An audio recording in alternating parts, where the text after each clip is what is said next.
অধিকার কেউ গড়ে এনে দিবে না, লড়াই করে আদায় করতে হবে।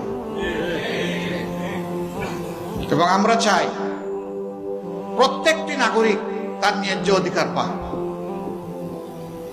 এখানে কোনো রাজনৈতিক জমিদারি আমরা বরদাস্ত করব না। রাজনীতিবিদরা হবেন জাতির স্রেফ সেবক, এর বাইরে তাদের কোনো পরিচয় নেই। রাজনীতিবিদরা কখনো দেশের মালিকানা দাবি করতে পারবেন না। যারা এই মালিকানা দাবি করেছেন, যুগে যুগে তারা চরমভাবে অপদস্থ হয়েছেন। যারা এই দেশের মানুষকে নিজেদের প্রজা মনে করেছেন, আল্লাহ তাদের সম্মান উঠিয়ে নিয়েছেন। আর যারা মানবতাকে সম্মান করেছে, শ্রদ্ধা করেছে, আল্লাহ তাআলা তাদের সম্মান বৃদ্ধি করে দিয়েছেন, তাদের শক্তিকে সংহত করেছেন। আল্লাহর সাহায্য তাদের পিছনে এসেছে। আমরা আল্লাহর সেই সাহায্যের প্রত্যাশী।